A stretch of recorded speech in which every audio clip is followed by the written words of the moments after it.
What's going on, everybody? Welcome back to the PFF NFL show. Very exciting episode here for you guys as we are doing our post-combine mock draft. We couldn't wait, so we got a little bit into the mock draft madness in the middle of the combine. We want to give you guys one after hearing from head coaches and general managers, just thinking that some strategies would change for a couple of these teams. But now that we have all of the testing results, all the measurements for all of these players, and have been able to gather a lot of sort of what we saw and heard in Indianapolis, we're giving you a brand new mock draft here today. I'm Trevor Sikkema. With me is Max Chadwick. Max, how are we doing today, my friend? I'm doing great, Trev. I'm really excited to do this mock draft because, like you said, the one we did last week in Indy was based off basically all just podiums, and this one we're at least factoring in all the combine results as well, which I think will make it more realistic mock draft. And also, we have some breaking news too that I think could affect this mock draft as well. Are you talking about the Joe Tooney news, or is there actual sooner breaking news? No, the Joe Tooney. Feels like every single minute that goes by, somebody's breaking some sort of news around the NFL. So you are right. Obviously, the Joe Tooney move being traded from the Kansas City Chiefs to the Chicago Bears could mean a lot for this first mock draft that we have here for the Bears that we're doing post that trade.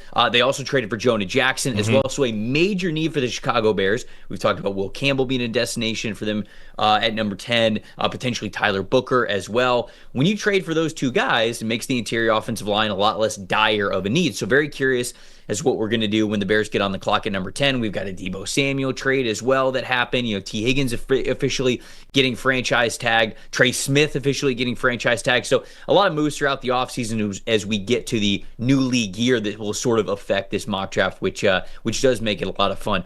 Max, before we got underway here, before I logged on to the Zoom, you said, I want number one. I want the odds here because we're going to go back and forth. One of us is going to do odds. One of us is going to do evens. And you said if we can do trades, then you wanted the very first pick with the Tennessee Titans. So I'm very curious as to what you're going to do here to kick off this mock draft. I'm not going to go crazy with trades just because I kind of want to talk about what each of these teams are going to do in certain spots. But we can certainly take into account what we heard in Indianapolis, which was that the Tennessee Titans are open for business at number one. So what are you doing to kick us off here on this post-combine mock? You got the floor. Yeah, I wanted to get the first pick because I wanted to trade it. And what I wanted to do here is trade with the New York Giants at number 3 overall. And Trevor, I don't know if you saw this. On DraftKings Sportsbook right now, the Titans and the Giants have the same odds to pick number 1 overall in the draft, which is kind of crazy considering the Titans actually have the first overall pick right now. So I think that's a little telling, and there's a reason why I want to do this for Titans' sake as well, going down to number 3, and hopefully my plan, hopefully you don't screw me over at number 2 overall. But for the Giants here, trading up to number 1 overall, obviously they're going to go for after a quarterback. We've heard time and time again from John Mara, the owner, that Joe Shane and Brian Daboll, their jobs are on the line in 2025. He said priority number 1 is getting a quarterback as well. So and with all the reports saying, Cleveland is probably going to grab a quarterback and maybe Tennessee grabs a quarterback, you can't be left at the altar with no bride if you're the New York Giants at number 3. So I think they're going to be desperate to get up to number 1. I think they'll be going after Cam Ward if they do that, the quarterback from Miami. So like I said, the fact that the betting odds are the same for the two teams, and one of them is actually picking first and one of them is picking third, I think it means that Vegas and at least what I heard in India as well, the Giants are really probably going to look to trade up to number 1 overall and get their guy. This is also reflecting what I have heard, and that is that the Giants are very desperate to make some sort of move here, right? It was them and the Las Vegas Raiders that were in the conversation for Matthew Stafford. You've talked about, would Darnold come back to New York just playing for the other team and the Giants instead of the Jets? And so, I think the Titans are probably okay with moving on, right? And here's where I look at it right now. I think that Cam Ward's going to go number 1 overall one way or the other, right? Either the Titans believe that he's their guy at number 1, or they're going to trade it to a team that wants to draft Cam. And the reason why I think that is because of the Shedeur Sanders conversation that we'll get into throughout this mock draft, where from everything that I heard, I don't feel as though many teams, if any at all, actually view those two quarterback prospects as very close, like interchangeable. And so if you're not okay with just waiting for one of these guys, maybe at number 3, whoever falls to you, maybe the Raiders are comfortable with sitting at 6. If you're not comfortable with that, that's when you get the trade desperation that it feels like we heard when we were in Indianapolis. So I don't hate this one. I don't think it would take a ton. I wonder how much Cleveland would also get in this to drive up the price. Because the Raiders trading, let's say it's the same conversation, right? It's the same conversation that we had with Matthew Stafford. The Giants and the Raiders are in on moving up to number 1 to go get Cam Ward. The Raiders move much further back in the order to where if the Titans believe that Abdul Carter and Travis Hunter are these like can't miss, gotta have them, if you want to use the word generational, you can. I hate using that word, but that's basically what we're talking about here. You can't get one of those guys at number 6. You can get one of them at number 2, and you can get one of them at number 3 if you're trading it away for the team that's going to take the quarterback, and you're not going to. So if I'm the Giants, I'm less worried about the Raiders, and I'm more worried about Cleveland. Because it won't take a lot to move up and swap 1 and number 2, and then you get to pick whoever you want between Travis Hunter and Abdul Carter if you feel more strongly about one of those guys one way or the other. But that is the only thing that I sort of wanted to add to this, because I do agree with you. I think that the Giants are going to be full steam ahead, foot to the gas pedal, whatever it is, to get one of these quarterbacks, and I think that Cam Ward's probably the only one that they would trade up for. So yeah, I like this to start. Yeah, exactly. And also, the think about from Tennessee's perspective, they only have 2 top 100 picks right now in the NFL draft as well. So they probably want to stockpile a little bit more. I don't know if it'll cost a second-round pick. It might. If you look at a lot of trade value charts, it might cost a second-round pick from the Giants as well. So I think for Tennessee, that also has a lot of other needs on the roster. You only have 2 top 100 picks in the draft. If you could add more, honestly, that'd be ideal for the Titans. Yep.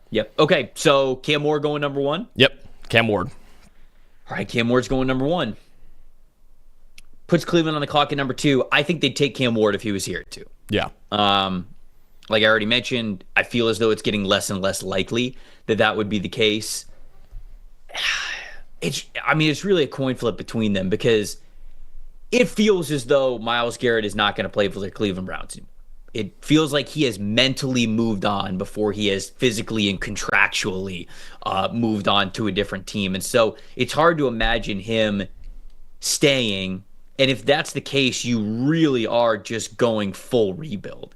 And if that's the case, you probably would rather get the pass rusher in there to invest in the trenches. So as rare as Travis Hunter is, I think that Travis Hunter is the number 1 football player in this class. There are plenty of teams that I think would as well. The Cleveland Browns talked about him primarily as a wide receiver and also playing him at corner some. I think that actually helps his case to go in the top 3 if you view him more as a wide receiver. But I am going to stick with Abdul Carter here going number 2 overall. When you have these incredibly talented pass rushers, it's just hard to pass them up when you're in a spot where you're just trying to rebuild whatever the cornerstones of your team are going to be. So this one's truly a coin flip for me, Max, but I'm going to go with Carter here at number 2. I can't blame you. I think Travis Hunter, for me at least, I'd be hard-pressed to take any other non-quarterback over Travis Hunter, considering just how valuable he could be as both a wide receiver and a corner in some capacity. But Abdul Carter is a special talent, man. And for Cleveland, a team that's, like you said, likely going to trade away Myles Garrett, getting the next superstar pass rusher in there probably is one of the top priorities for that team. I just wanted to say before we got into number 3, because I want to hear what part 2 is to your trade there with the Titans now on the clock at number 3. By the way, I think that this reality that we're setting up, we're doing a predictive mock, so I think that it's a very high chance of this being the case and playing out in the top 3 the way that it currently is. Bo is saying, do you worry about Travis Hunter's contract? This is in the chat, by the way, live chat. Shout out to everybody who's in the chat right now. Do you worry about Hunter's contract down the line if the Browns absolutely stink for another 3 to 4 years? Yeah, I would worry about anybody, though, like wasting their rookie contract, right? I mean, like if the Browns are just going to be bad for 3 or 4 years, you're not going to be able to maximize the rookie contract no matter who you take at number 2. So I don't think that's too much of a difference. You're hoping that you get something out of their rookie deal and you get to enter a winning window probably in year 3, year 4 of that. But that's sort of the way that I view that. Also, Max, we got a lot of chatter in the chat right now talking about how the 49ers might not be done and that they might be trading Brandon Ayuk as well. I understand trading one of them. Yeah. You drafted Ricky Pearsall last year. I understand that you're trading Deebo Samuel. That makes sense. His play has declined. He's been hurt over the last couple of years. You just went through this whole dramatic saga with Brandon Ayuk and signed him to a long-term deal. Are they already having buyer's remorse on Ayuk? Do you think that they would actually trade him? Because he's, sending out the cryptic messages on Instagram, which I just love Instagram cryptic message season. Let me tell you, one of my favorite times, just watching insiders try to comb through all that this means. I don't think the Niners are going to trade Ayuk. I am much more towards that he is staying, but it feels like the chat thinks that he's more likely gone. I mean, dude, you look at their depth chart right now. If they trade Brandon Ayuk, they got Ricky Pearsall, Jawan Jennings, and Jacob Cowing, essentially. That's all. That's immediately the worst receiving core in the NFL. So I think this is still a team that wants to compete for Super Bowls. I don't think they're that far off. I think that just injuries bit them in the ass last year. I think if you trade away Brandon Ayuk, you give Brock Purdy. You have George Kittle there, but that wide receiver core it would be one of the worst in the league if you trade away Ayuk.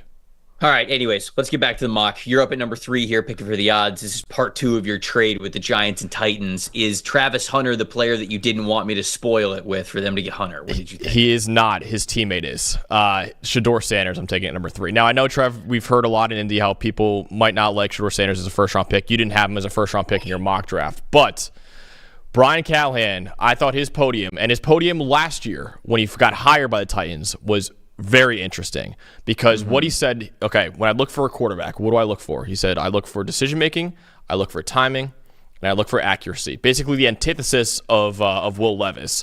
And also, I think that fits Shedeur Sanders to a T. And in previous interviews, he has said, when I watch Shedeur Sanders, I see a lot of Joe Burrow. And he coached Joe Burrow in Cincinnati as the offensive coordinator. So maybe a lot of teams in the NFL would not take Shedeur Sanders in the first round. But at least from what we heard in Indy, I think one of the teams that is interested in taking him as the franchise quarterback is the Tennessee Titans. And honestly, Trevor, if they sticked and picked at 1, they might even take Shedeur over Cam Ward. I really do think, just based off how Brian Callahan was talking, this sounds like his kind of quarterback. So if you could trade back from 1 to 3, get more picks, because you only have 2 top 100 picks, like I said before, and still get your guy at number 3 overall, I think this is the ideal situation for Tennessee. At least from, maybe he was, putting out smoke and putting out a smoke screen in Indy by talking a lot like he likes Shedeur Sanders that much. Maybe he's doing that. But at least from what I heard, it sounded a lot like the ideal quarterback for Brian Callahan fits Shedeur Sanders. And I actually think this might be their guy, number 3. The definition that you gave certainly fits for Shedeur Sanders.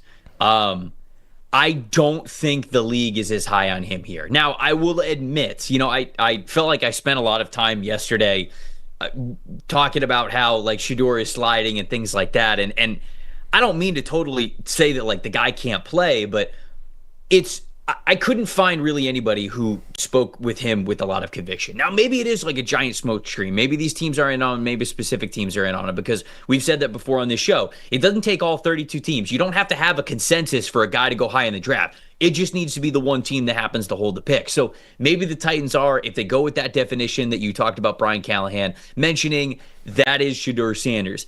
I just don't get the feeling that the league views him as a top 10 overall pick. I really don't. So that would shock me for this move to happen, but I think it sets up at least an interesting mock draft as we continue to go on here. We're going for clicks, Trevor.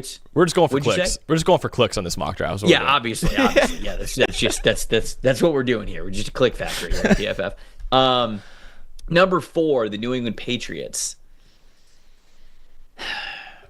I think it's got to be Armand Bamboo at this point. Right? I mean, you look at how bad their offensive line was last year.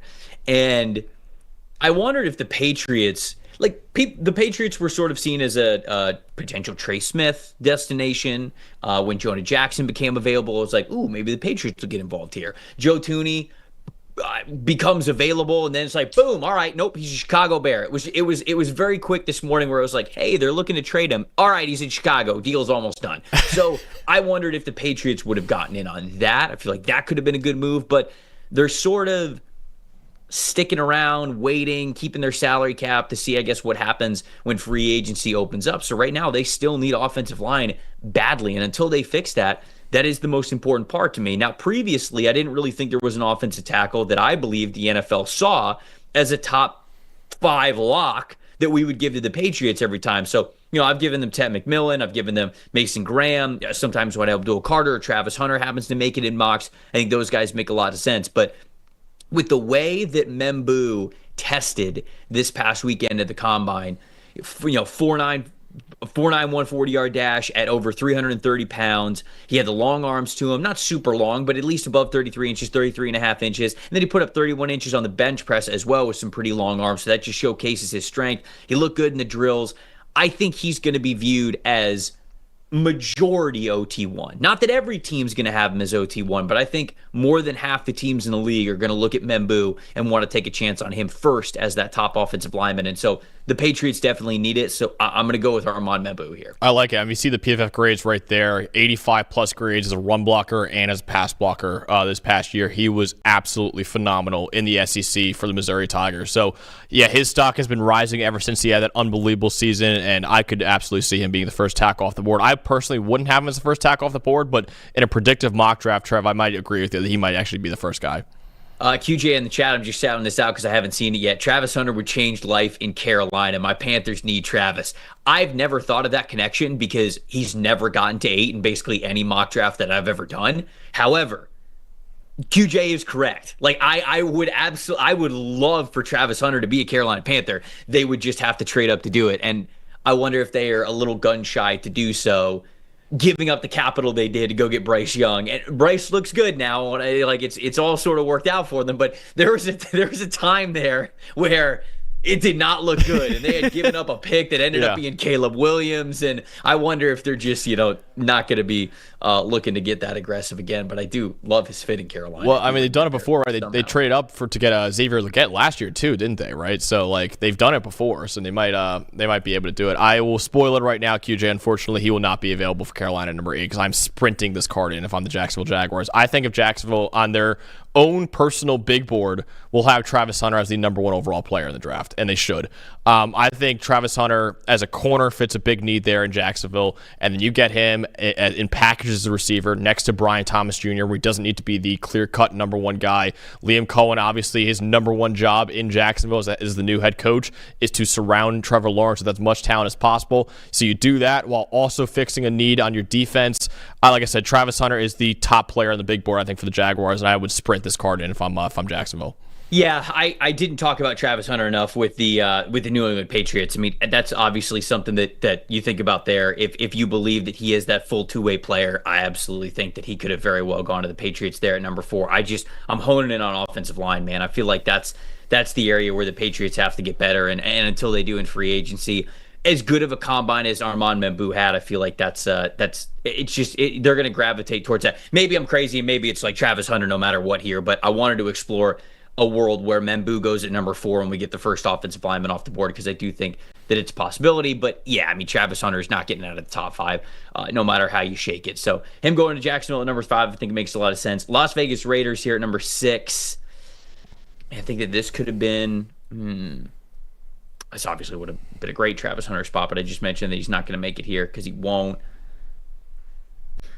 I don't think the NFL believes that Jahdae Barron or Will Johnson is worthy of the 6th overall pick when it comes to fixing that secondary. Nicky Manwari here is interesting at the safety spot. Wow. I don't think they would do it. That'd be the highest I've ever seen Manwari going a mock. I know, but he's skyrocketing right now. Yeah. And I got to think that that's just not, it's not just the fact that we watched him at the Combine. It's also because of what a lot of people have probably heard about him, that the NFL might be enamored with him. I am going to stick with Ashton Jeanty, though. I think that Jeanty is the way to go here at number 6. We've linked Jeanty to the Raiders for a while now, and the way that John Spytek spoke at his podium, it just makes me feel as though this is more and more reality, wanting to establish the run behind a good offensive line that's getting better, and they continue to add to it. So I'm going to go with Jeanty here at number 6. Love that. Yeah, if you get Ashton Jeanty there, you already have, obviously, Brock Bowers there, a good offensive line as well, I think, and then you also have Jacoby Myers. I mean, they got to figure out quarterback, but whoever the quarterback is has a really, really good supporting cast, I think, in Las Vegas if you get Ashton Jeanty in there, so I like that pick a lot. This one's tough, Trev, at number 7, because the top 2 players on the board right there, I think both would be fantastic picks for New York, and Tedero McMillan and Mason Graham. I'm gonna go with Ted McMillan because of the news that Devontae Adams will be released. And he's already released. Oh, he is released. Yeah, he is. He's out of there. And it's official. They gave Alan Lazard permission to seek a trade, which we'll see what happens with that. But they'll probably get rid of him too. And all of a sudden, wide receiver is a huge need for New York, right? Because you got Garrett Wilson and not much else in that receiver room. And hopefully Malachi Corley can turn into a starting caliber slot receiver for you. But it wasn't a great rookie year for him last year.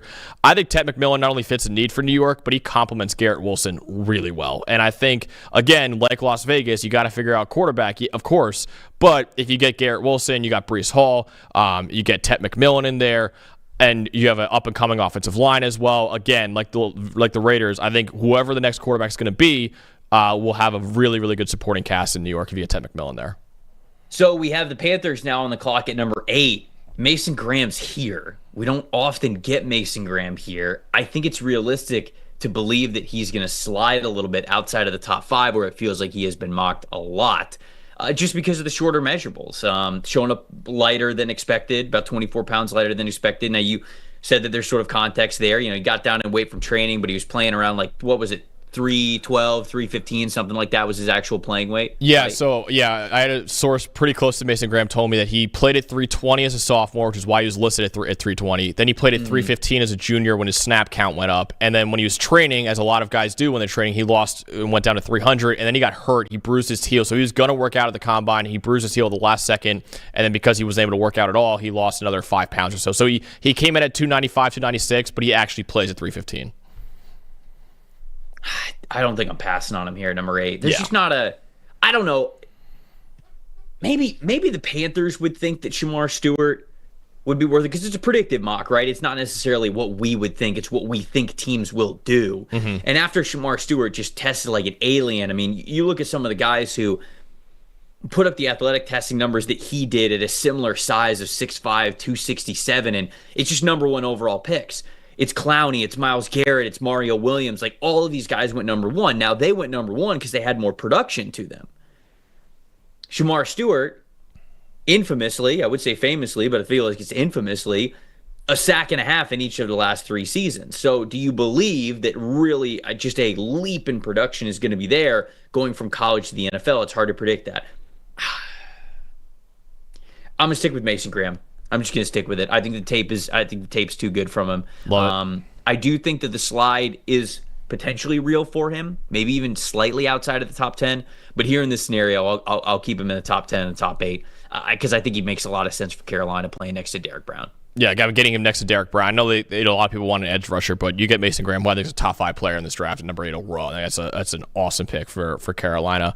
All right, I have the Saints here at number 9. There's a few options I could go with here. I could keep Will Campbell home and keep him in Louisiana. Low moving costs, as you like to say on the NFL Stock Exchange, Trev. Hell yeah. That's a factor.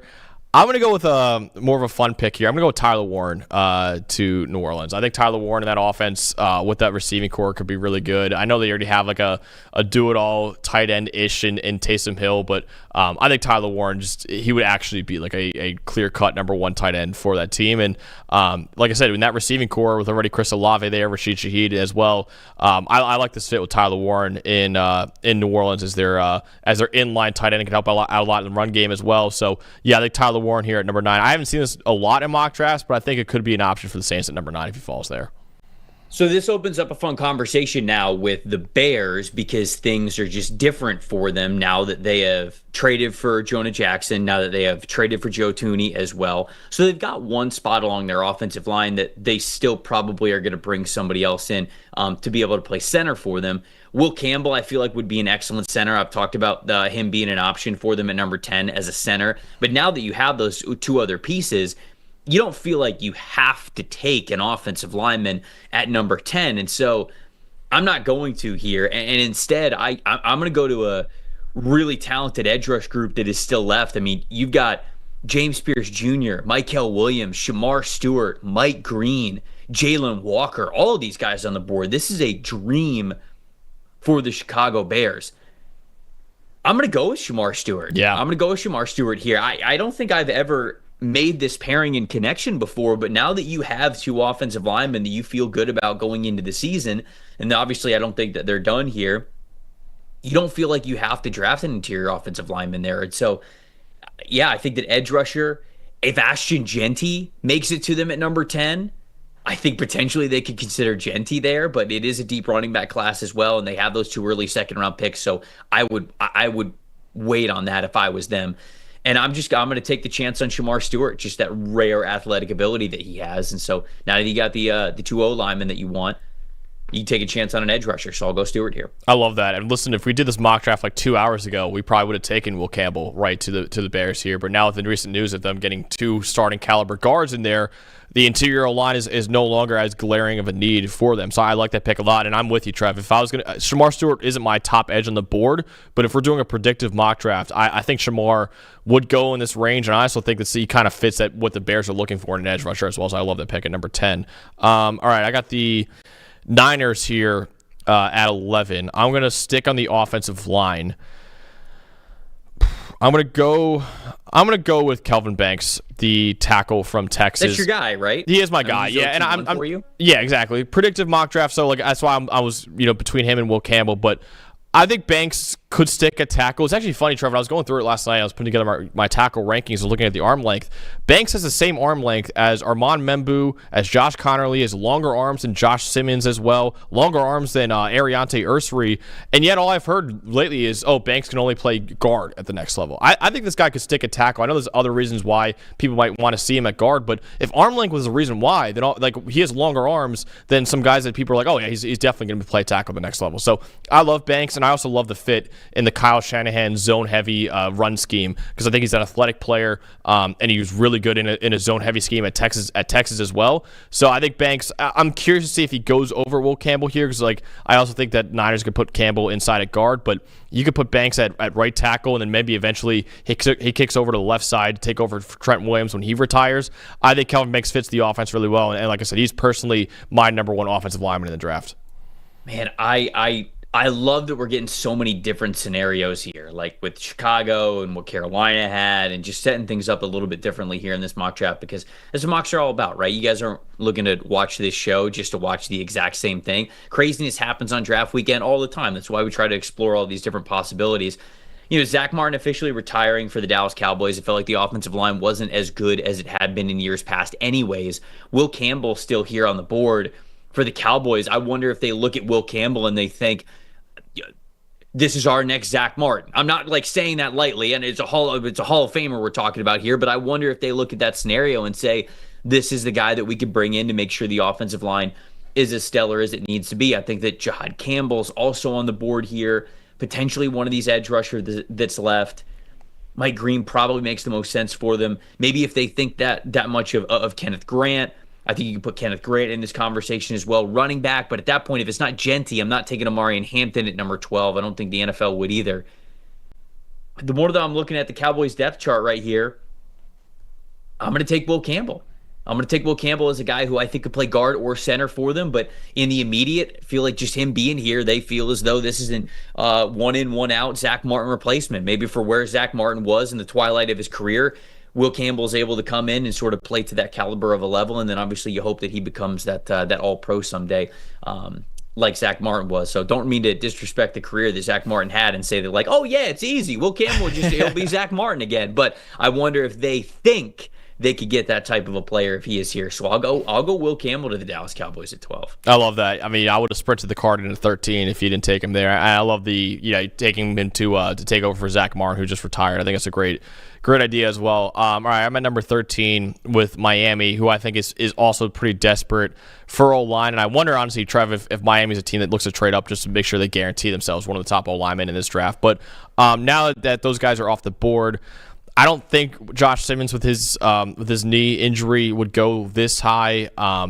know Teron Armstead is likely retiring, so it is a massive need. But I'm gonna stick to defense. I'm gonna go with Malachi Starks.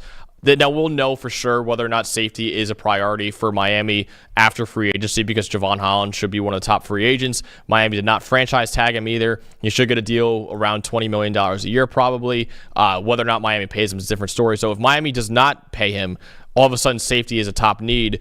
And Worry is more of a box safety, I think. If you lose Javon Holland, you're looking for a free safety. And I think Malachi Starks kind of fits that billing. So I think Malachi Starks would be an option here. I do think offensive line is pretty clearly the biggest need in Miami right now, but there wasn't really a guy that I would have loved to take at number 13 overall. Yeah, Nicky Manwari is he's the hot commodity right now on Miami Dolphins mock drafts. I think I looked at 5 or 6 mocks yesterday, and every single one of them had Nicky Manwari going 13 to the Miami Dolphins. But I do agree with you. If you're losing Javon Holland, and that's something that we want to do more at PFF when we get into our team-specific big boards, is we want to get into more of these roles and sort of subcategories within these positions. Is just because Nicky Manwari has an S safety position next to his name and Malachi Starks has the same thing, they're not the same player. They play the same position, but they're not the same player. And I think the roles that you would want for them at the NFL are going to be a little bit different. So if you want somebody who's a little bit more of a single high type of a coverage player, yeah, I think that Malachi Starks is better at that. And I think that Nicky Manwari is more of that, hey, let him roam the second level, let him be a rover defender over the middle in cover one situations. He could have them over tight ends when they're lined up in the slot. You can have them blitz off of the edge. It's a little bit more aggressive towards the line of scrimmage. So I do think it's a little bit different. And for as much as Nicky Manwari is somebody that people love to talk about because the alien-like combine that he had, you do have to think about roles within defenses. And so I think that Malachi Starks is still within play within the Miami Dolphins here at number 13, if they don't like an offensive lineman that's there. The Colts, no Tyler Warren. I think Jahdae Barron is perfect for them. Mm-hmm. I think Colston Loveland could be as well. Would they take Manwari? I don't know if they would. With Lou Anarumo as their DC now? Yeah, that was what I was thinking about too with them. I don't think... I mean, obviously, it's, he could potentially... They sort of have a linebacker need too, right? EJ Speed's a free agent. They probably want to get better at the linebacker level anyway. So maybe they take Manwari, and he's sort of that second-level hybrid type of a defender for them. He could play at strong safety for you. He could play at the linebacker level. I don't mind this. Corner, I mean, you got Will Johnson, you got Jahdae Barron on the board, so I think that would be tough for them to pass up with those two talented players, and as tough as their secondary looked last year. I'll go Will Johnson.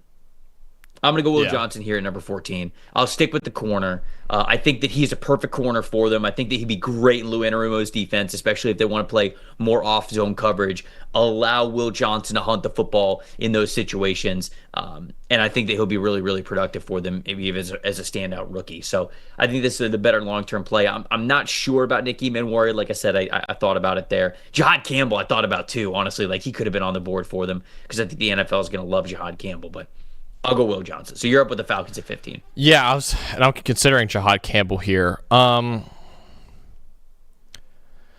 I'm going to do something that I don't personally love, but I think will be a guy, Trev, that will go higher than at least you and I will take him in the draft, and that is Jalen Walker from Georgia. So I think he's a guy that can play linebacker, can play edge. I think that teams are going to be intrigued by his versatility. I think in a team like Atlanta that needs edge and linebacker, I'm not saying he solves both needs for them, but he at least could play a little bit of both for you. I think he'll play probably more on the edge full time, but I think this is a guy, Trev, that's probably going to go in the top 15. And like I said before, you and I are going to have him as more like a second-round prospect. But if we're doing a predictive mock draft here, I think this is probably, with the guys on the board here, I would take James Pierce Jr. and not think twice about it if I'm Atlanta. But in a predictive mock draft, I think Jalen Walker will go over James Pierce Jr. I agree. My only question at that point is, does Mykel Williams go here instead? Yeah. That was a guy I was considering too. I was considering him, Jihad Campbell, we and Jalen already Walker. clicked Jalen Walker, so we can't go back. It's over. Can't go back. We gotta restart the mock draft now. We might as well not talk about it. No, but I do think that Mykel Williams is in consideration here. We haven't talked about Michael enough. Like, I think he'd be on the board for the Bears at 10, Definitely. for the Niners at 11, the Falcons at 15. I think for the Cardinals at 16 as well, I think that he's on the board. Do you just believe that he is that good of a football player? Because they've got some edge options, but not anybody that you're super excited about. Jahdae Barron's here, and so I also like the cornerback option for them if you see him as a CB1 type of a player. I liked Michael Williams when Georgia put him in those like outside linebacker stand-up situations. We just didn't see it a lot, and he was dealing with injury this past year. I do think that Michael Williams is going to come off the board within the top 20. So I'm going to take him for the Cardinals here at number 16. I haven't heard necessarily pairings, but I think the NFL believes that Michael Williams is going to be a much better pro than he was a college player. So just the run defense floor that he has, the long arms, so that explosiveness, that speed to power that he plays with. I'll go Michael Williams here at number 16. We're halfway through the draft, so I did want to take a little bit of a break. El Padrino giving us a $10 super chat question. Are you ready for this? Yeah. You ready for this, Max? You better be on your P's and Q's because $10, brother. It's my salary. That's a Little Caesars hot and ready pizza just out the gate. El Padrino's asking NFL fans everywhere / PFF chat. So he wants the chat to get in on us as well. Question. If the Panthers pick running back, again, Brooks is out, next season. It looks like he's going to miss most of next season. Who would pick and what round for the Carolina Panthers? He is saying that he would go first. R.J. Harvey in the 5th. Love R.J. Harvey. I don't think you can get him in the 5th anymore. I think that it's at least a 4th, maybe even the 3rd round, depending on how quickly we get a lot of those trench guys off the board in the 2nd round. But I love R.J. Harvey. I thought he had a great showing at the Combine as well. That missed tackles forced per attempt average is very, very high. I love him as a compliment to Chuba Hubbard in that running back room, certainly. And unfortunately, you just don't know what Jonathan Brooks is going to be coming off a second ACL injury. So it's a great shout out there from you for R.J. Harvey. I would also throw in DJ Giddens from Kansas State, who I'm pretty high on. Somebody who I think you could get in, maybe the 4th round range. He had a good combine, maybe 3rd round, but normally they kind of get dropped off a little bit to priority day 3 selection. So RJ Harvey, I like that call out. I would throw out DJ Giddens as well. For Carolina, Max, when you look at sort of running backs that could be available for them, they want somebody to be able to spell Chuba Hubbard. That's why they got Jonathan Brooks, but not having that option moving forward and being uncertain there. Who's another running back, and what round would you potentially prioritize them with Carolina? Yeah, a guy that I personally love in this draft is Damian Martinez from Miami. He's a guy that tested out amazingly at the Combine, was incredible as a runner for Miami this past year. There is some question marks with him as a receiver and as a pass blocker, but I think Chuba Hubbard adds enough as a receiver to spell Chuba Hubbard there. So if Damian Martinez, he's currently projected as like a 5th round pick right now for most people. If you can get him in the 5th round, I think that guy's probably a day 2 running back for me at least. So I think if you can get Damian Martinez somewhere in the 5th or 6th round, maybe, or probably 4th or 5th round, I would probably I would love that. Trevor Etienne's another guy that I really like as well. Hate to say it to you, Trevor, because obviously former Gator, but he's a good player too. I think he could be a surprising running back for a lot of people. Maybe not as good as his older brother, but he still could be a pretty damn good running back in this league.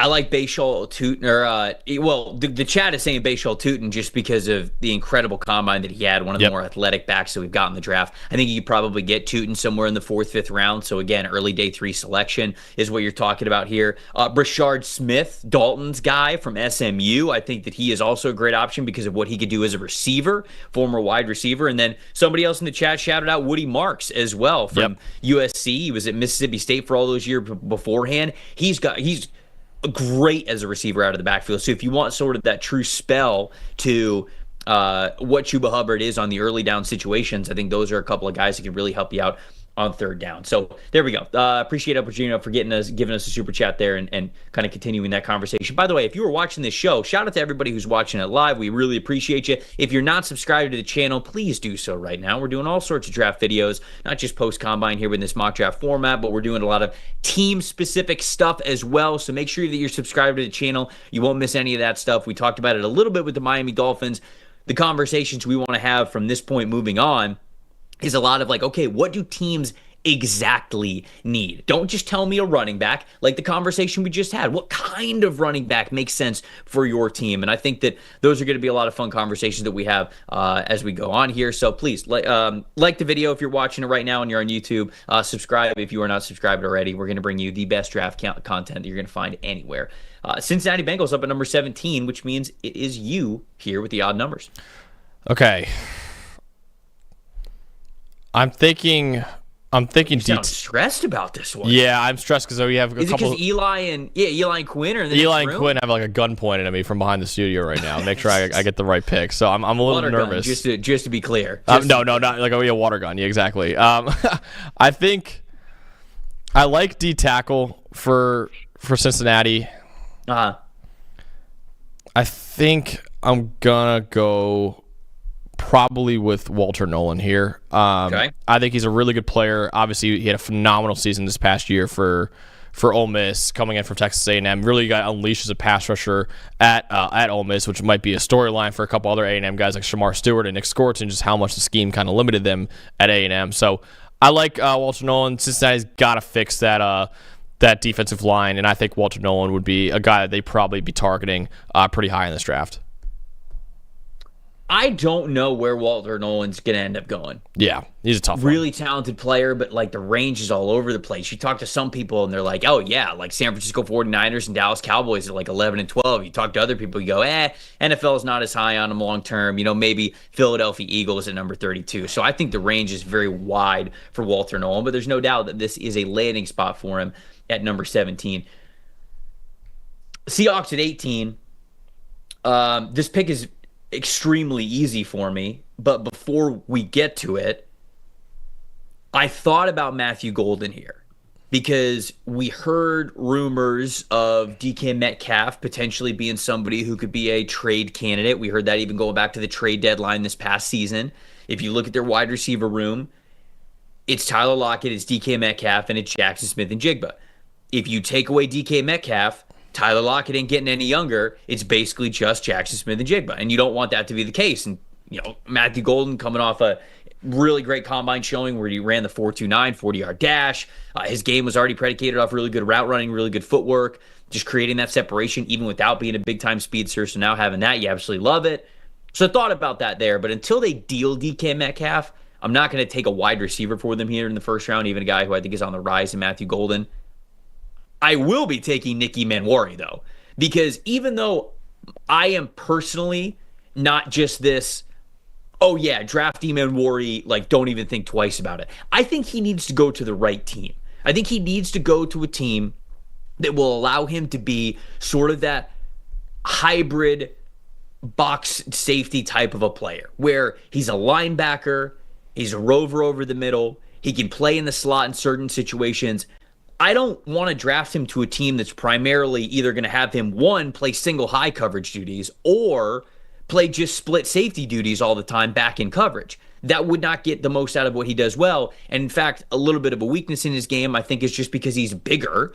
It's a little bit slower for him to turn the hips. Now he can obviously take off and run and make up for it, but just that agility, that flexibility isn't there as much, or it's not as quick as it sometimes needs to be for those deep safeties. But Mike Macdonald, we saw what he was able to do it with a versatile player like Kyle Hamilton. We know that I think that he would like that same structure in Seattle now as their head coach. So this to me is a really great spot. It was basically Jihad Campbell or Manwari here. I think Manwari is a little bit more on the rise. So after an incredible combine, I will go with him for the Seahawks here at 18. I love that. You mentioned exactly what I was going to say, was that Mike Macdonald coached up Kyle Hamilton, used him as like a versatile chess piece. He probably sees Manwari as another guy he could have as a versatile, bigger safety chess piece. Could play linebacker, could play in the slot, could play a deep at safety as well. He probably sees the same thing with Kyle Hamilton, right? So I think that's a great pick there at number 18. And the guy you mentioned, Trev, that you were debating at number 19 is who I'm going to go with here, Jihad Campbell, the linebacker from Alabama for the Tampa Bay Buccaneers. I think the Buccaneers will be all in on this guy. Obviously, Levante David is a free agent. They'll probably bring Levante David back, but then again, he's going to be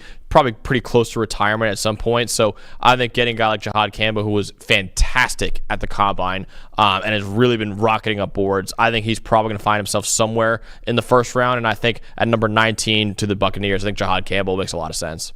Yeah, I agree. I think that if Jahad Campbell makes it to number 19, I think he's probably the favorite to be the Buccaneers pick, given how bad that linebacker room was for them last year. And like you mentioned, the context of Levante David getting a little bit older. QJ gave us a $5 super chat. Shout out, QJ. We really appreciate you. He said, we got a lot of Panthers questions here. He's saying, should my Panthers trade the 8th overall pick for T. Higgins? If Travis falls to the 5th pick, I hope we trade, J.C. Horn and the 8th pick for Travis. I don't even know if you would need to do that. Like, I feel like that might even be too much to go up just 3 spots to go from number 8 to number 5. But obviously, you would have to make it sweet enough for the Jags to not pick Travis Hunter. So I can understand where you're coming from there. Max, surface level. Would you trade number 8 overall for T. Higgins if you were the Carolina Panthers? I think it'd be a lot. And I think it's important to remember, too, not only are you trading the 8th overall pick, you're probably paying T. Higgins a contract around $30 million a year, I would imagine, if you're Carolina. Right. So that goes into it as well. So I think 8 overall would be a lot for T. Higgins. He is a top 15 receiver in the NFL, and obviously those don't grow on trees. But I don't, and also like I think if that to me, if you trade for T. Higgins, he's kind of redundant to what they have in Xavier Legette already. And if you do that, you're like, okay, Xavier Legette just didn't work out at all. So I don't love that either. Kind of just burning a first round pick on fire and like that, and Xavier Legette. I do think they probably work together, but I think 8th overall, at least for me, would be a pretty steep price for T. Higgins. I would agree. It's hard to see a deal really getting done because what Cincinnati would want in return for losing T. Higgins would probably be more than a team is willing to trade, given the draft pick compensation, than obviously what you would have to pay T. Higgins. So I agree with you. I would not trade number 8 overall for T. Higgins. If you're trading for T. Higgins, it's probably your 2nd round pick, and then with the understanding that like you are the ones who then have to pay him a lot of money moving forward. It's not often you get a lot of value for like trading and signing a player. It's not often where you go, oh yeah, let's give double the value for this player to make it worth it. But hey, QJ wants weapons for Bryce. I understand. He wants that number 1 wide receiver. And look, we have talked about this before. For Carolina, wide receiver is a need for this team, but it's not like they just need any wide receiver. They need a wide receiver 1. And that's going to cost you, right? Whether it's a high draft pick or a lot of money in free agency or whatever. So even though we don't think that trade would be worth it, that's sort of the thought process of like, hey, in order to get this high impact guy, we're probably going to have to deal something for him. I'll tell you what, QJ. Devontae Adams. I don't hate it. I don't hate it. Devontae Adams. That's all I'm saying. Do you think, a lot of people talk about him like going back home to Green Bay, going to this team that's contender, whatever.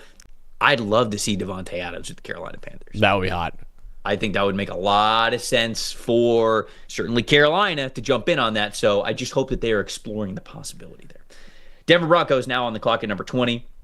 This is the conversation that we've had over the last week since Sean Payton has kind of talked about adding that versatile joker offensive chess piece type of a player.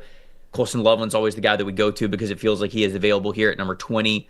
I wonder if they feel the same way about Armarian Hampton, because remember, he said, okay, like a joker, it could be like a tight end wide receiver, but also it could be a running back out of the backfield. And Armarian Hampton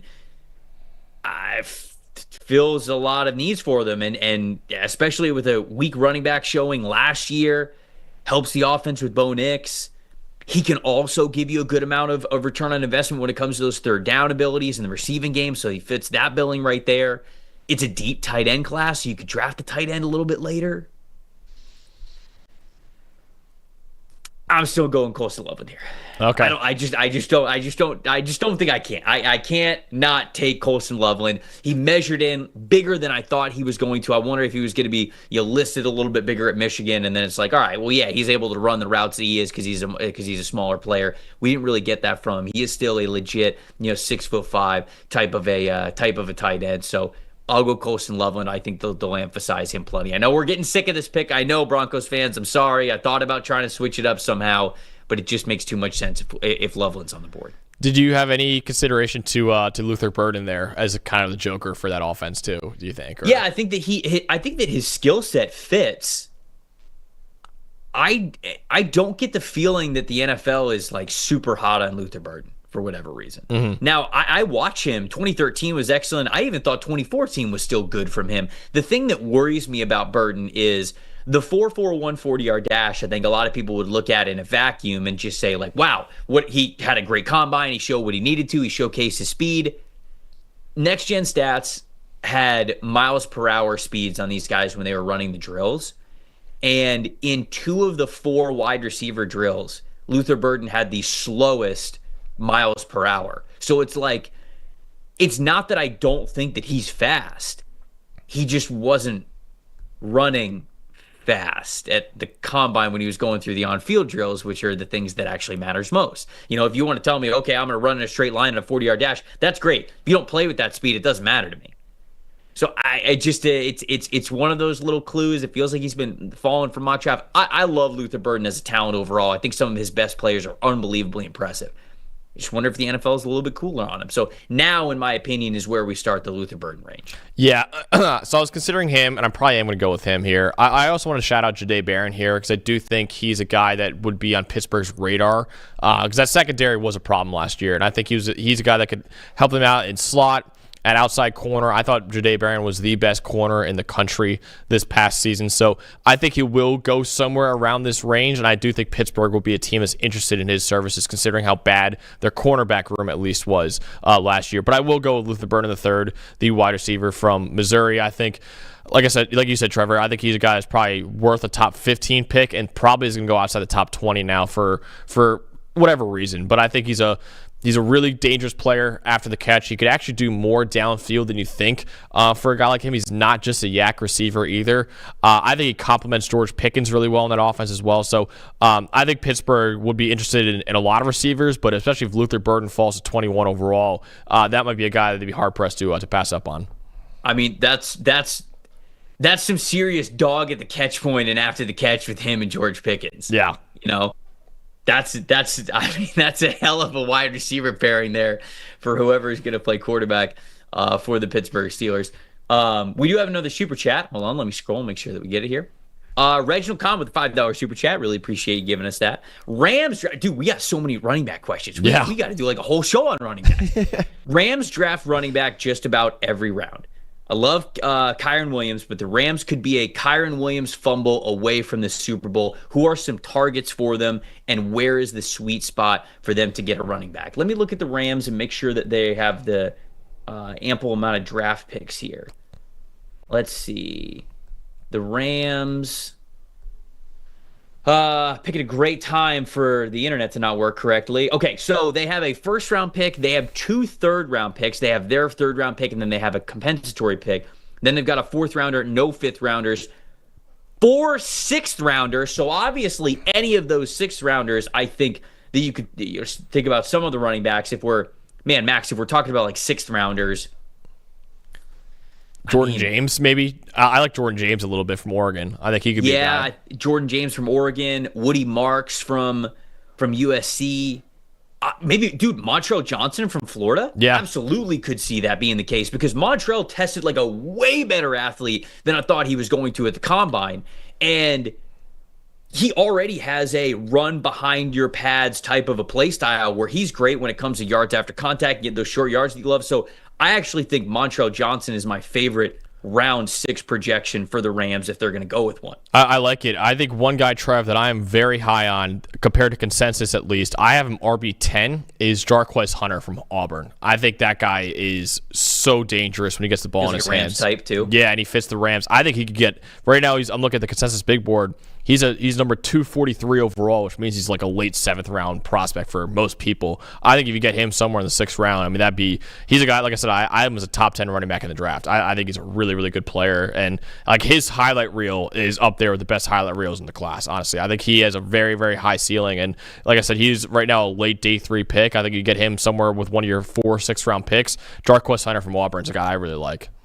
Yeah, the chat's pointing out to us the Blake Corum disrespect. Well, we would never here at Pro Football Focus. So Blake Corum, I think, is absolutely going to get his chance. But yeah, I mean, if you're continuing to just add to the running back position, again, Montrell Johnson, somebody that I like, Jarquez Hunter. I wonder if Ja'Cory Krosky-Merritt from Arizona, who feels like he's been really underrated throughout this entire process. If you want a guy who's like a bruiser, you might be able to get like a Khalil Mullings from Michigan as well. Just continue the Michigan pipeline, I guess, there. So those are a handful of names. I don't know if the Rams, given the fact that they don't have a second-round pick and they don't have a fifth-round pick, I don't see them using either their third-round picks or fourth-round pick on a running back. And so you're probably looking at one of those sixth-round selections, especially the fact that, like the chat says, you do have Blake Corum on the roster. Right. Los Angeles Chargers are up at number 22. Back to the mock draft here. Edge rusher, if they lose Khalil Mack, they release Joey Bosa, save all that money on the cap. Man, Donovan Ezraku. Kenneth Grant is here too. If you're losing Poona Ford, maybe you bring him back and you don't feel like you're as desperate there. Running back too, I think this is Omari and Hampton's spot. All right, Matthew Golden's here too. Emeka Egbuka. Damn, that's a good scenario for the Los Angeles Chargers. Who do you think gets drafted first? Donovan Ezraku, Omari and Hampton, Emeka Egbuka. Ooh. I think that's tough. Ezraku is tough because I do think he's a first rounder, Trev. I'm with you on that. I just don't know if he actually goes in the first round at this point. But it's funny because that's who I was leaning. Egbuka, and who's the other one? Sorry, Ezraku, Egbuka, and who? Who was the other one that I mentioned? Oh, Hampton. Omari. Oh, Hampton. I probably think Egbuka goes above all of them, but I do think I honestly I don't think any of the three are out of the range of possibilities. They have a ton of picks too: first rounder, second rounder, third rounder, fourth, fifth, sixth, seventh. So they got a lot of day 3 selections. All three of those guys are Harbaugh guys too. Like Ezraku's a guy that he would love. I'm sure he would love his tape. Hampton he would love as well. I mean, what do the Chargers fans do? I'm looking right now. Let's see what the Chargers fans do in our mock draft simulator. They usually take Omari and Hampton out of any of those guys over. Do they? Omari and Hampton, Matthew Golden, Emeka Egbuka. Yeah.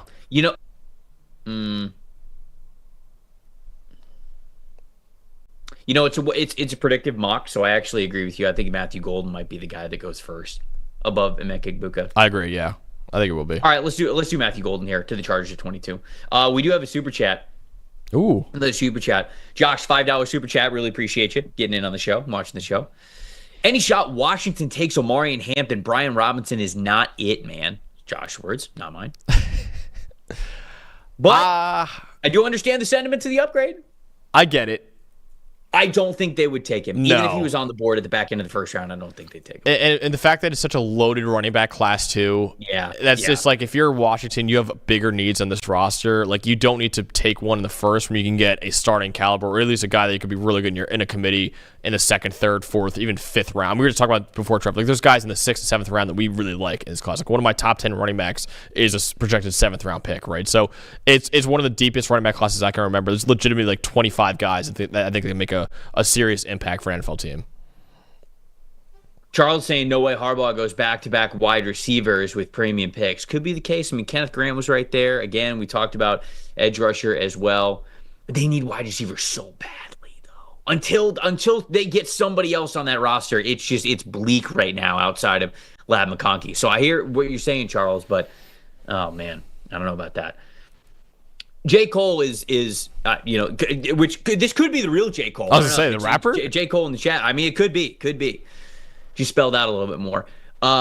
He's saying run the card in for Jahdae Barron. Is this what you're doing here? Oh, sprinting. Sprinting the card in. Okay. Sprinting the card in for Jahdae Barron. I think this is a guy that in that Jeff Hafley defense. Now, it's interesting because at Boston College, they ran the most man coverage essentially of any team in the country. But with the Packers last year, he changed it up and they ran a lot of zone coverage. And if he sticks to that, Jahdae Barron's a perfect fit for that. Now, if he plays a lot more man coverage, then maybe it's a little bit of a funkier fit. But if he sticks to more of a zone-heavy approach with Jair Alexander potentially playing his last game as a Packer, we saw that news come out during the week in Indianapolis. I think corner's maybe the biggest need on the roster, along with wide receiver right now. So I definitely considered Emeka Egbuka here, but Jahdae Barron, you and I heard a lot in Indianapolis how so many teams love this guy. He might be a top 15 pick in the NFL draft. You have him as a top 10 prospect right now. I think his slide will stop right here for the Green Bay. The chat's funny. Somebody says Golden and McConkey are the same guy. And then somebody else said later, nothing wrong with two Lab McConkeys, So you can't if you're gonna say like, oh, they're the same guy. I think that actually might strengthen the argument to take another player like that, who is that impactful for your offense. But I do going back to the Chargers thoughts. I do understand the idea of wanting to get better in the trenches. But anyway, Jahdae Barron to the Green Bay Packers, given everything that they're losing at the cornerback position, how unreliable it was this year, and the fact that they're probably moving on from Jair Alexander, Jahdae Barron I think is perfect for them there.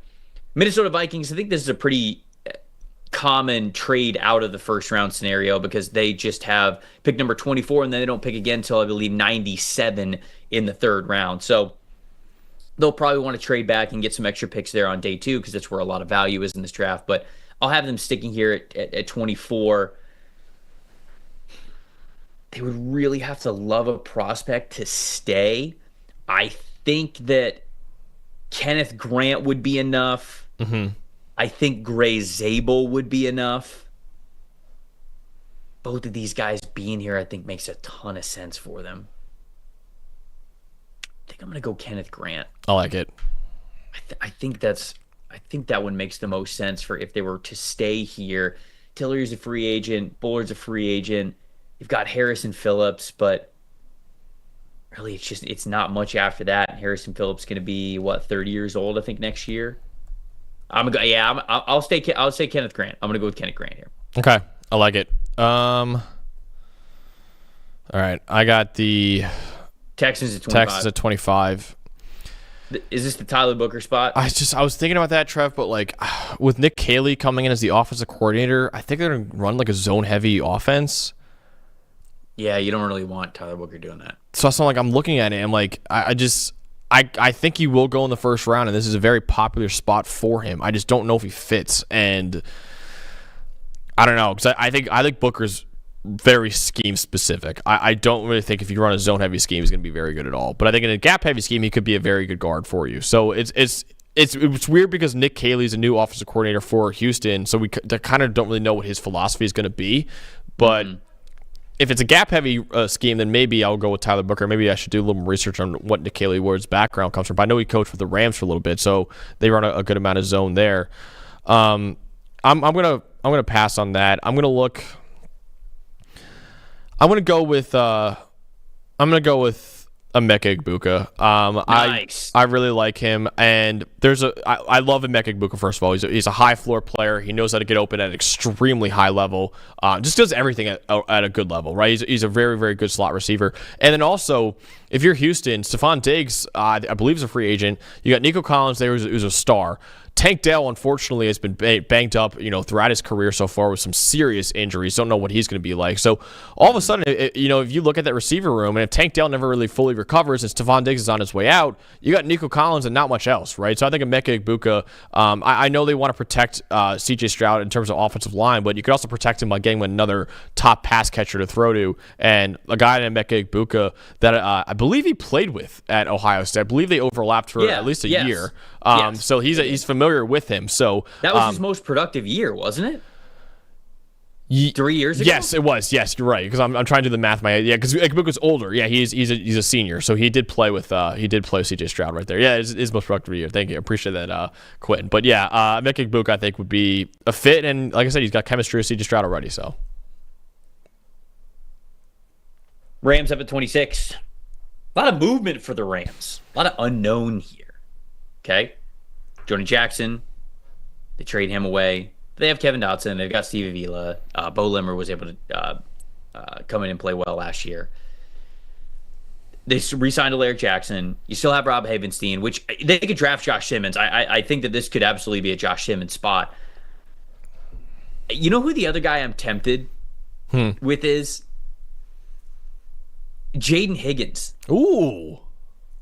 Because awesome combine. They don't have. They're moving on from Cooper Kupp. Yep. Okay. DeMarcus Robinson's an unrestricted free agent. Tutu Atwell is an unrestricted free agent. Basically, the only wide receivers that they have on the roster are Jordan Whittington and Puka Nacua. So I think both of those success stories, though, tell you that they're probably going to wait on wide receiver because they probably think that they could find one a little bit later. But I just wanted to say, like, I'm entertaining this here. What about Alec Ayamander, too? I think that's like another guy that kind of fits that billing.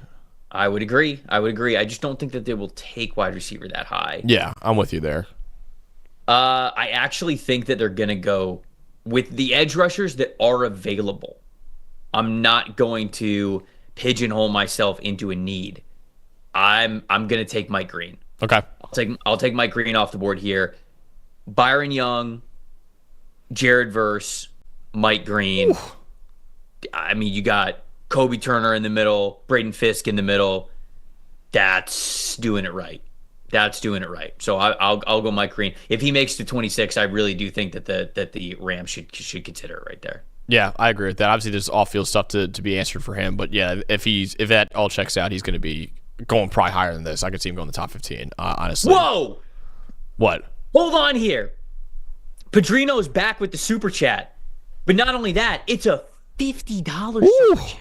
Padrino's out here being the number one person in the PFF chat for the year. Give him the crown. Get his address. Send him the crown right now. This is incredible. First of all, Padrino, thank you so much. Second, let's actually answer his question. This needs to be a thesis paper with him donoing as much as he does for this question. Tight end Tyler Warren has been speculated for the Panthers at number 8 in a defensive end and defensive tackle heavy draft. Panthers have 9 picks, 8 in the first 5 rounds. Scenario here. So he's painting a picture for us. Mr. Warren at number 8, then go defense with the next 7, leaving 1 pick left. Is the draft that deep? Can the Panthers get a blue chip tight end and then mend the defensive woes afterwards? I think they can. Yeah. Let me look up exactly where the Carolina Panthers pick here, because they have pick 8, pick 57, pick 74, and then 110, 113. Those are all within the first 4 rounds. So it's a first rounder, a second rounder, a third rounder, 2 fourths. And then you've got 3 fifth-round picks there. They got the Giants pick, they got their own pick, and they got the Baltimore Ravens pick. Let's just set up a scenario here, Max, where they do take Tyler Warren at number 8, which I don't hate. I've thought about this before. I like Jatavian Sanders, but if you're missing that wide receiver 1 type of a player, you can expand that scope to say, why not have that come from the tight end position? If you really think that Tyler Warren can be that guy for you, let's say Tetairoa McMillan's not off the board. Maybe you like Tyler Warren more than you like Tetairoa McMillan. You're basically building this offense around Tyler Warren. If they take Tyler Warren there at number 8, I still think you can draft, what are some corners that might be available at 57? Maybe an Azarie Thomas. I mean, I know that might be a little, that's late for him, but like maybe a Trey Amos, potentially Maxwell Harrison, although he's probably getting a lot more love there. Darian Porter, you can get a 57 probably. Yeah. Darian Porter, Benjamin Morrison. I think that you could get a corner that you need at one of those 2 spots. If you want to go even further down, that's where I maybe like some value of corner. So like, let's take those guys off the board. Let's say you're drafting Tyler Warren at 8, and then you probably want pass rusher. You probably want defensive line.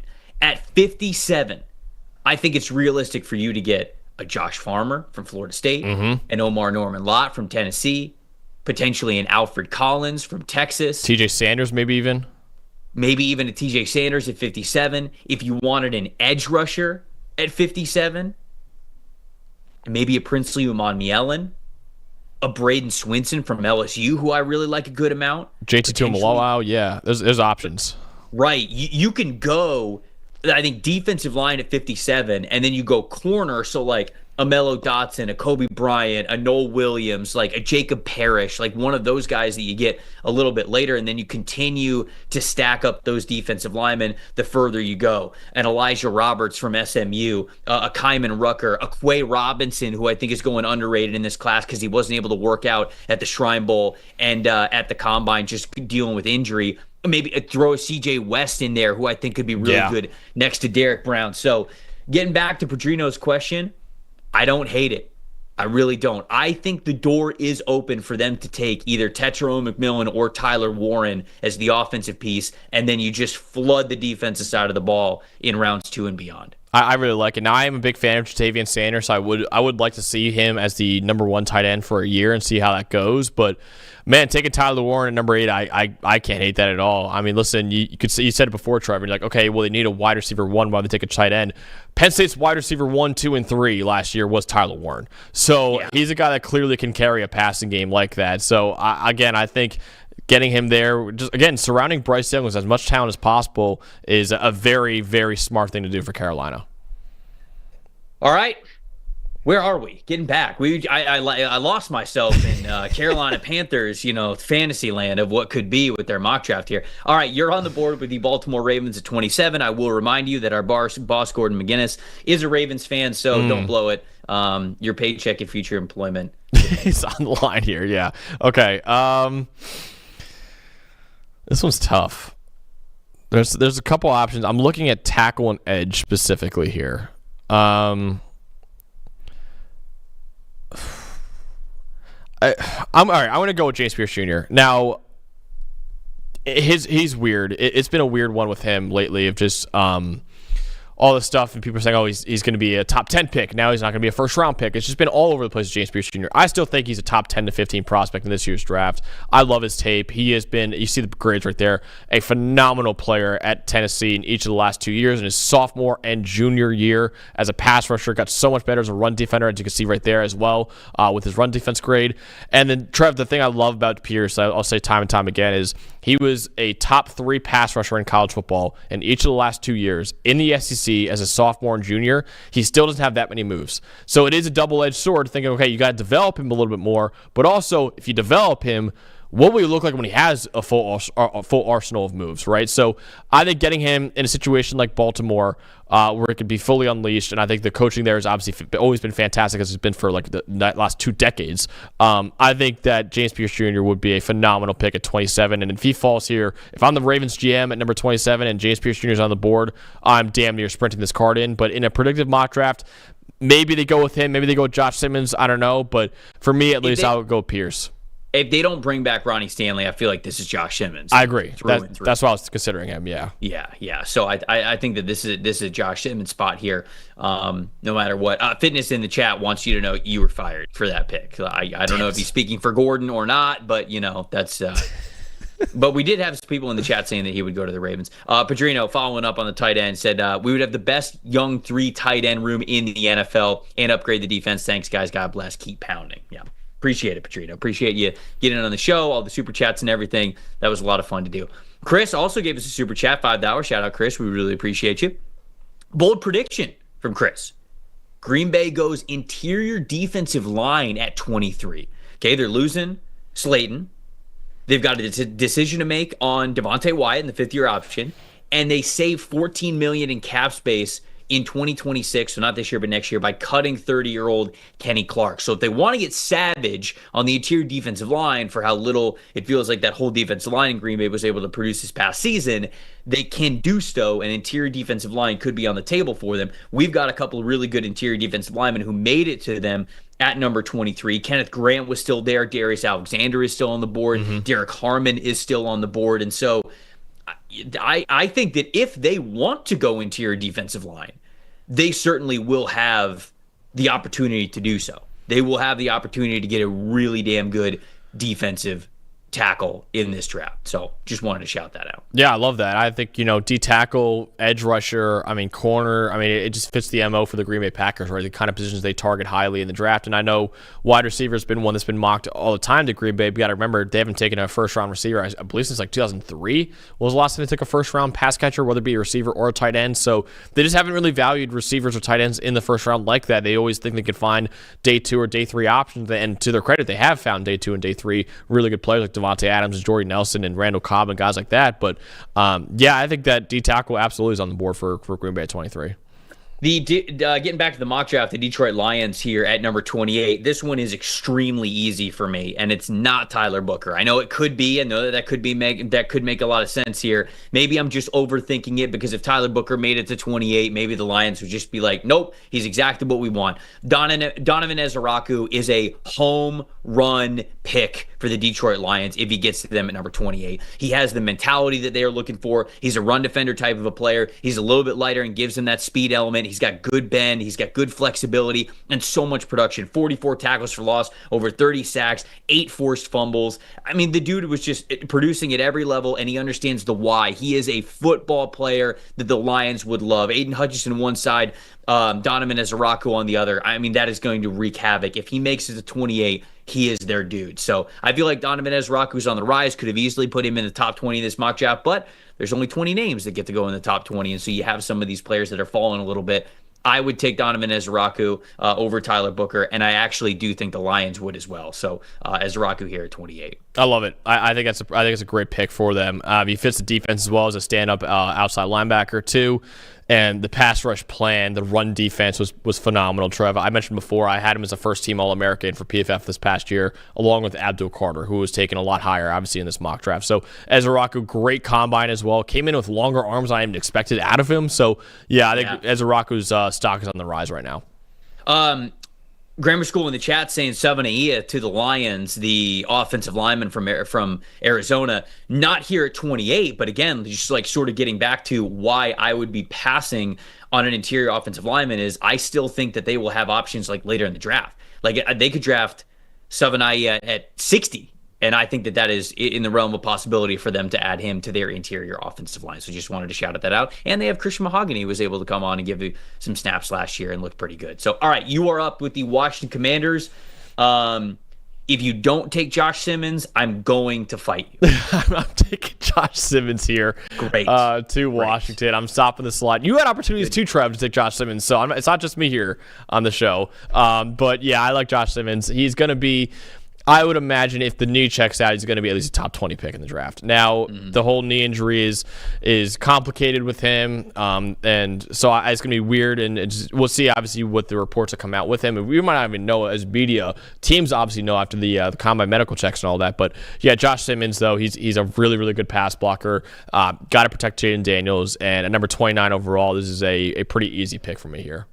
This is also, I don't want to say it's a pretty easy pick. I guess it's, we're narrowing down to the position, and so defensive tackle is what makes this one easy for me. But Derek Harmon or Darius Alexander, I really do wonder who the NFL will be a little bit higher on. I think that these guys are both in the same range. I think it's going to be a coin flip for a lot of these teams. These are two players who, I think Harmon naturally gives you a little bit more juice and quickness when it comes to that one gap ability as a three technique defensive tackle. Darius Alexander is a little bit better in the run, but he showcased at the Senior Bowl and even showed some really good athleticism to match Derek Harmon in a lot of ways when they got to the combine. I am going to go with Darius Alexander because I think he is a little bit better in run defense. I think he holds the line a little bit better. And we saw that extra juice from him throughout the course of this draft season. So he, to me, is the guy that I feel as though Buffalo would gravitate a little bit more towards to get the right interior defensive lineman in there. And so we'll get the Toledo product here at the back end of the first round. I think this is a good spot for him. Love it. All right, Darius Alexander becoming the third ever Toledo Rocket to go in the first round, and back-to-back years also for Toledo with Quinyon Mitchell going last year. So I love that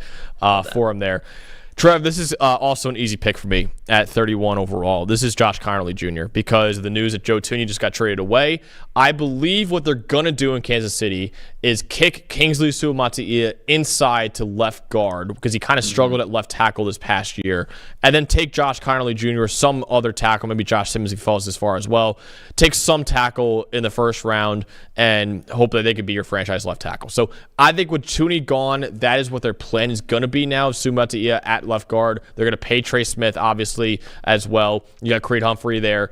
I think that is their plan. Maybe if Connerly is gone by now, maybe then they think they could take a guy like Gray Zabel and put him at left guard and hope and pray that Kingsley Suamataia can be your franchise left tackle. But I think with how much he struggled at left tackle last year, you get a true left tackle in Josh Connerly Jr., and you kick Suamataia inside to left guard. That, I think, is what the plan probably is in Kansas City right now.